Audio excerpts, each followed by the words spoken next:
Hey there guys, Optimizer here and welcome to my PvP guide on using the Moonlight Greatsword. The Moonlight Greatsword is a classic Souls weapon. It's been available in every Souls game including Bloodborne, and one of its most recognizable features is that it shoots magical projectiles. So this weapon is kind of late game. You're looking at roughly 80% of the way through the game before you can pick up this weapon. You need to defeat Osiris the Consumed King, which is the boss after the Dancer. Once you beat Osiris the Consumed King, take his soul to the Firelink Shrine and transpose it. In order to use this weapon, you need at least 16 in strength and 26 in intelligence, fully upgraded, which is +5. You're looking at an E scaling in strength and a B scaling in intelligence. To upgrade this weapon, you need Titanite scales, which will take you up to +4. And to max out this weapon, which is +5, you need at least one Titanite slab. With regards to the build, you're looking at keeping strength at 16 because of the E scaling. And in order to get the most out of this weapon, you want to put as much points as you can, depending on your build level. Put as much points as you can on intelligence. So everything you see within this video, I'm level 50 exactly. I have the minimum requirements, so I have 16 in strength and 26 in intelligence, and the weapon is at +2. I've also gone up to 16 in dexterity, just so I can use Uchi Katana, which I've fused with the crystal gem. So without further ado, let's begin with the PvP guide. Getting right into it, this is the one-handed R1 and two-handed R1s. The one-handed R1s are horizontal slashes. Has no hyper armor, so bear that in mind. Fully aimable. The two-handed R1s are vertical slashes. Has hyper armor, so use that to your advantage. Also fully aimable, does a lot of damage. What the one-handed R1 really excels at is catching your opponent at the end of their row animation. And in order to do that, all you need to do is delay your R1 presses.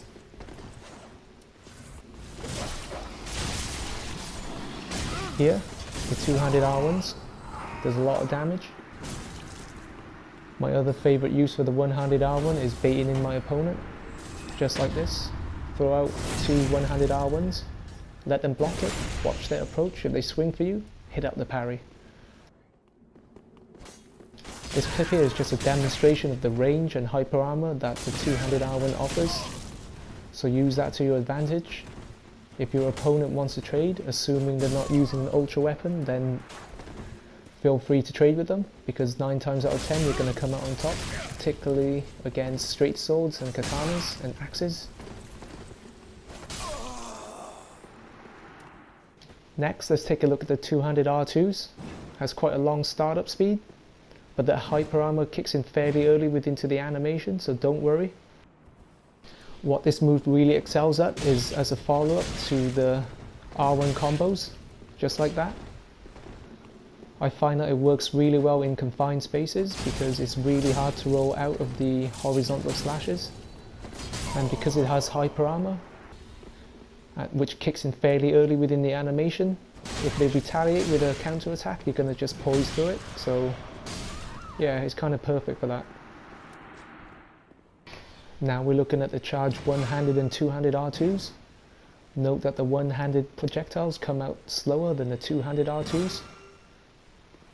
One thing to bear in mind is that when you use these charge attacks, the durability of your weapon decreases, so carry some repair powder with you. Without a doubt, the easiest way to hit with these charge R2s are when your opponents are distracted. For me at least, I find it that it's quite hard to hit your opponent one-on-one during open play. When you're up against a host and a number of phantoms and they're distracted, these charge R2s make a great option because you can throw it out at a safe distance. Also, the charge R2s really excel at punishing whiffs from ultra weapon users. During open play, you should use these charge attacks sparingly because they're fairly easy to read and you could get backstabbed. One of the best uses for the one-handed charge R2 is this, the wake up punish. As you can see here, after a critical, As soon as you land a critical and they go down, hold up the charge R2. And what it does is it catches them on the end of their roll. However, just bear in mind that this only really hits if they roll backwards in a straight line. If they roll to the side, you're going to miss. Another example here. Critical attack. After the animation ends, I hold up the charge R2 and it catches him on the end of his roll. Also, the charge R2 is great at baiting your opponents, just like this. Now that we've taken a look at the standing moves, let's take a look at the running R1s. This is my second favorite running R1 move in the game, second only to the running R1 of the katanas, which are thrusting attacks. Just be careful with using the running R1s because it's fairly easy to parry if you're too predictable with it. Use it sparingly and wisely. What I like to do with the running R1s is punish whiff attacks, which catches them at the end of their roll. As I said earlier, you don't want to spam this move too much. So I mix it with the R1s, which throws them off. You can also use the running R1s to punish heals, if only partially.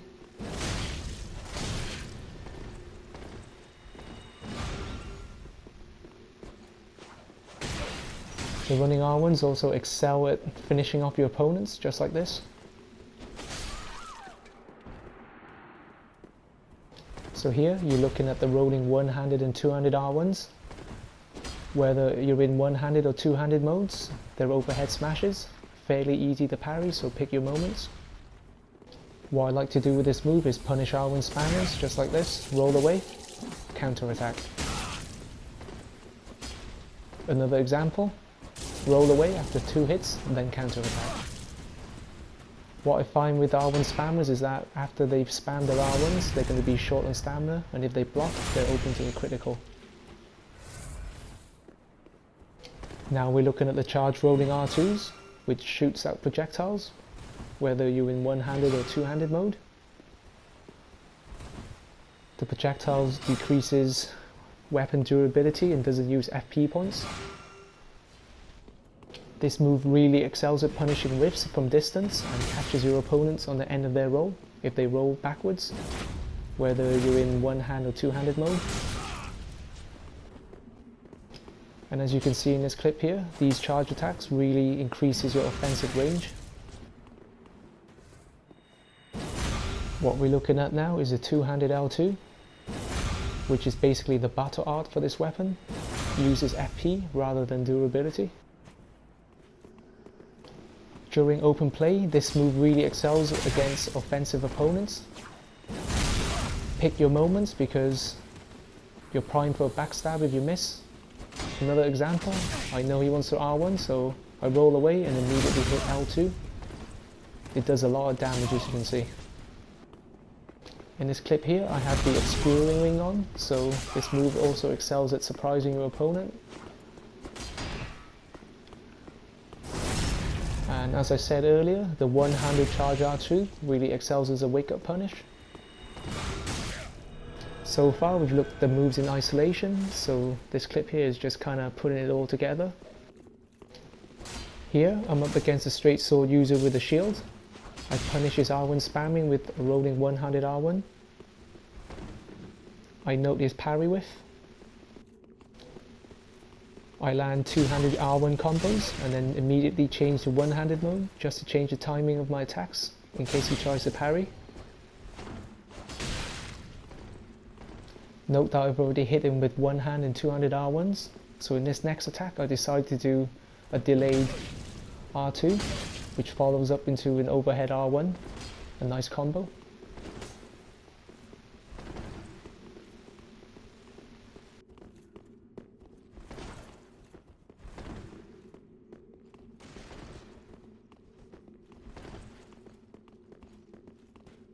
I decided to do a running R2, which is risky, because you could get backstabbed. I missed, but that's okay. I throw out a charge R2 as bait, and end the invasion with a parry.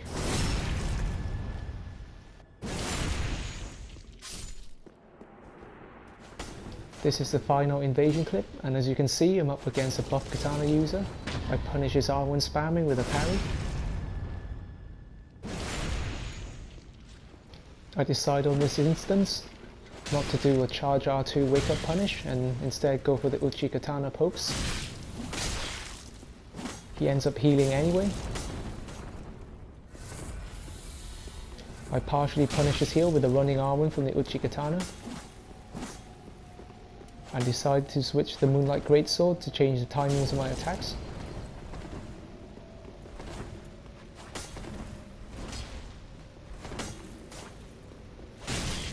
I hit him with a combo, delay it with another follow-up combo, and I hit him 4 times as you can see. And I punish him with 2 R1s.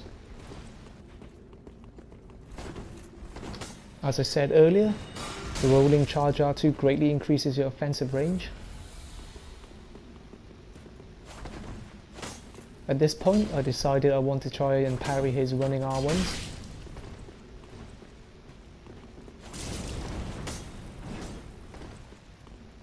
And as you can see, I'm whiffing attacks and playing rather passively.